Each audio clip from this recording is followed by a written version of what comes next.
il peut se faire qu'il y a parmi vous des individus qui soient choisis par Dieu pour quelque chose de cette nature, au-delà du rang ordinaire. Oui, cela peut être vrai. Mais il y a cet autre aspect. C'est que vous pouvez être une partie d'un vase corporatif ou collectif.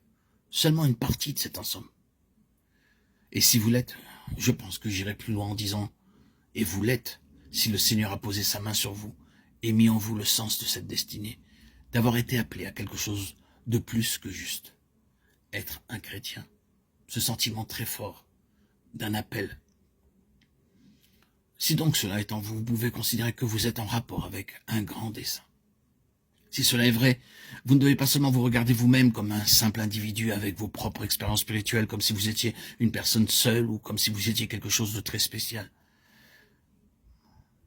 Vous pouvez être impliqué dans ce que Dieu fait avec un vase collectif, sans pour autant concernant votre propre vie en saisir la signification et dire « Pourquoi est-ce que je passe par cela ?» La réponse est toute simple. C'est que vous êtes une partie d'un plus grand ensemble. Fréquemment, nous constatons que de grandes pressions s'exercent sur nous individuellement. Mais quand nous commençons à confronter certains récits, nous découvrons que d'autres croyants liés spirituellement à nous ont eu eux-mêmes les mêmes expériences.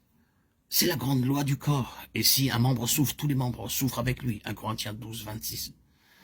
C'est quelque chose de collectif et de corporatif. Et bien que nous ne puissions pas tous savoir, ni tous suivre du travail qui se fait, Dieu agit d'une manière corporative. Et nous sommes une partie de cela. Nous portons le fardeau de quelque chose de beaucoup plus grand que nous-mêmes.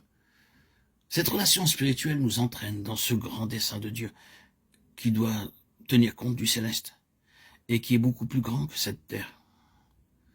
C'est ce qui fait de nous une unité. Ce n'est pas que nous nous joignons à une certaine chose, que nous avons notre nom sur un registre d'appartenance à ceci ou à cela, ni que nous nous reconnaissons publiquement comme membres d'une certaine société. Ce n'est pas cela. Vous pouvez être à plusieurs kilomètres et à des centaines ou à des milliers de kilomètres du lieu où la chose se fait. Cependant, parce que vous êtes liés avec cette chose céleste que Dieu fait, vous en ressentirez les effets des milliers de kilomètres plus loin. En effet, quand vous entrez dans le domaine céleste, les limitations terrestres disparaissent. La géographie, les distances et le temps s'en vont. Ils n'ont pas d'emprise dans ce domaine. Si seulement nous pouvions saisir la conception céleste de l'Église. Oh, combien sont insensées nos conceptions terrestres de l'Église. Nous devons être débarrassés de cette terre et de tout ce qui est ici, comme de tout ce qui peut être appelé l'Église. Vous découvrirez alors que c'est une unité céleste et que tout ce qui est fait ici-bas ne peut pas parvenir à cela. C'est là où nous en étions restés quand nous parlions du passage du Jourdain dans notre dernier chapitre.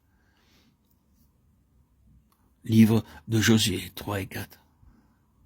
Rappelez-vous tout ce que nous avions dit dans les précédents audios.